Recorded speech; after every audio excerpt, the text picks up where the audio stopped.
Parts 1 through 10 played in real speed.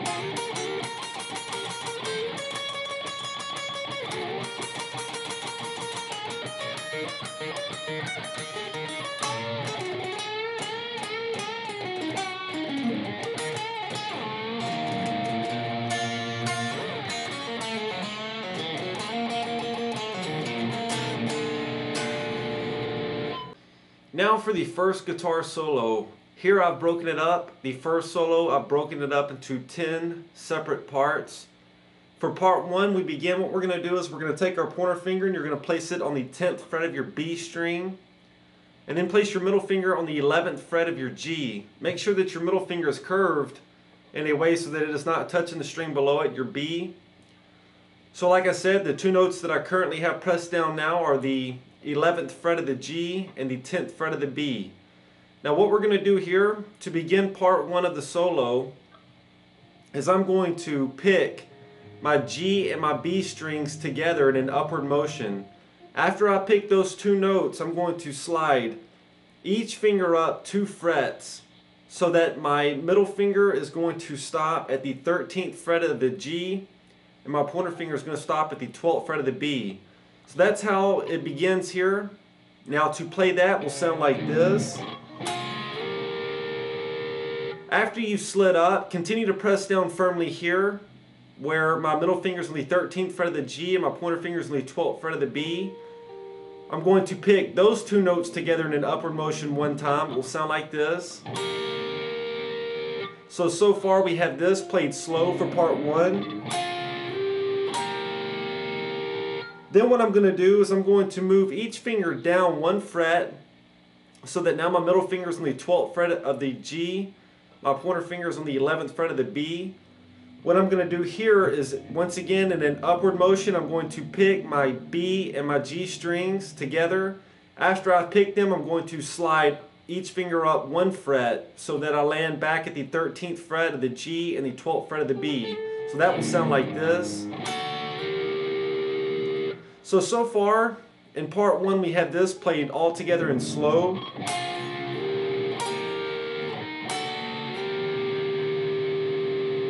Now once I've slid up, which was the last thing that I did, currently my middle finger is on the 13th fret of the G, my pointer finger is on the 12th fret of the B.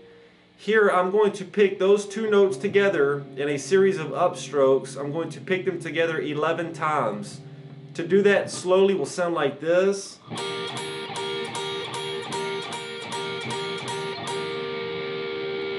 And that there is going to end part 1 of our solo. So to play part 1 all together in slow will sound like this.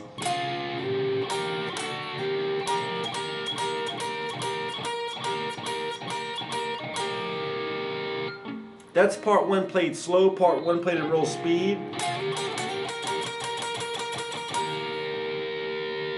Now for part 2 of the solo, what we're going to do is you're going to place your pointer finger here on the 14th fret of your B string. Place your middle finger on the 15th fret of your G. Now what we're going to do here for part 2 is once again it's going to be a series of upstrokes. You're going to pick your B and your G strings together in an upward motion. After you've picked those two strings together, you're going to slide both of your fingers of your fretting hand each up 1 fret. So that your middle finger will stop at the 16th fret of your G and your pointer finger will stop at the 15th fret of your B. So to begin part 2 it will sound like this. After you've slid up, we're then going to pick these two notes together in an upward motion a total of 11 times. It will sound like this played slow.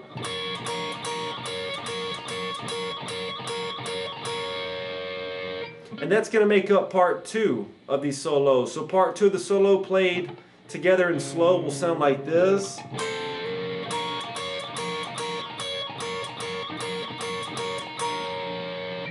Part 2 of the solo played in real speed. Parts 1 and 2 of the solo played together will sound like this.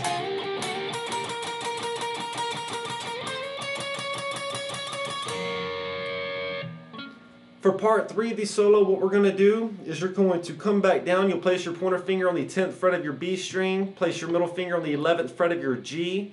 We're going to pick those two notes together in an upward motion, and after we've picked them, you're going to slide each finger up 2 frets so that your pointer finger is on the 12th fret of the B and your middle finger is on the 13th fret of your G. To begin part 3 of the solo, it will sound like this. After you've slid up, you're then going to pick these two notes in an upward motion together 11 times. It will sound like this played slow.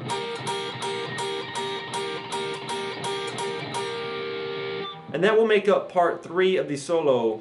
Part 3 of the solo played together in slow will sound like this.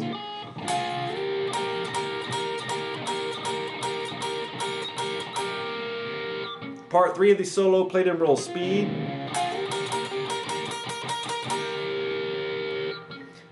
Here's parts 1 through 3 so far in real speed.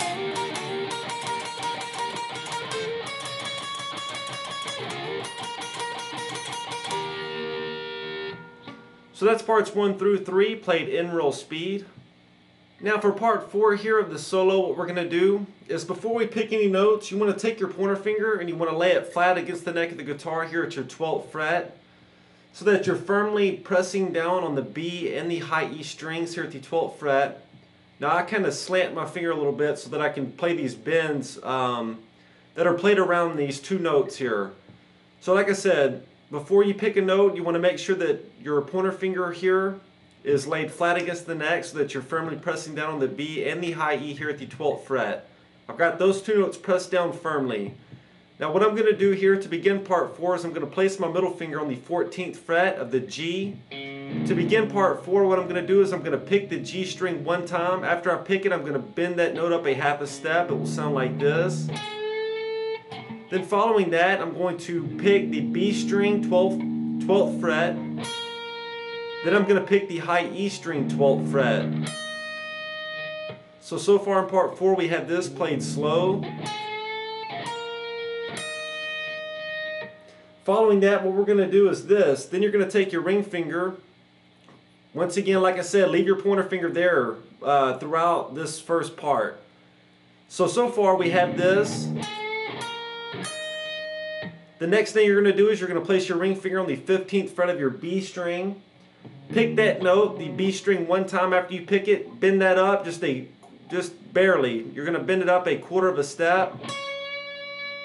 After you've done that, then you're going to pick the high E string first, the 12th fret. Then pick the B string, 12th fret. So far we have this played slow.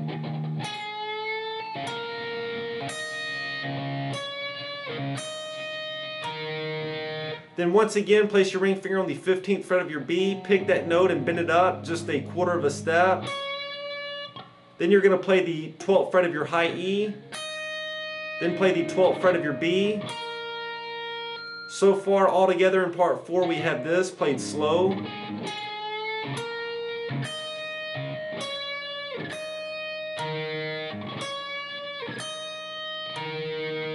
Following that, you're going to place your ring finger on the 15th fret of your high E string.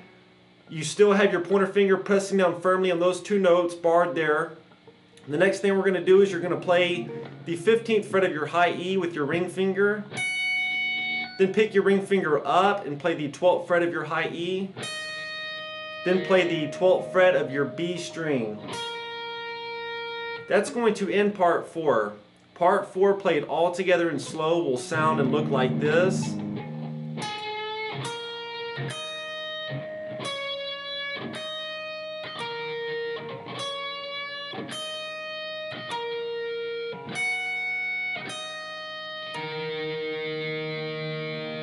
That's part 4 played slow. That's part 4 played slow. To pick up the pace a little bit here in part 4, we have this.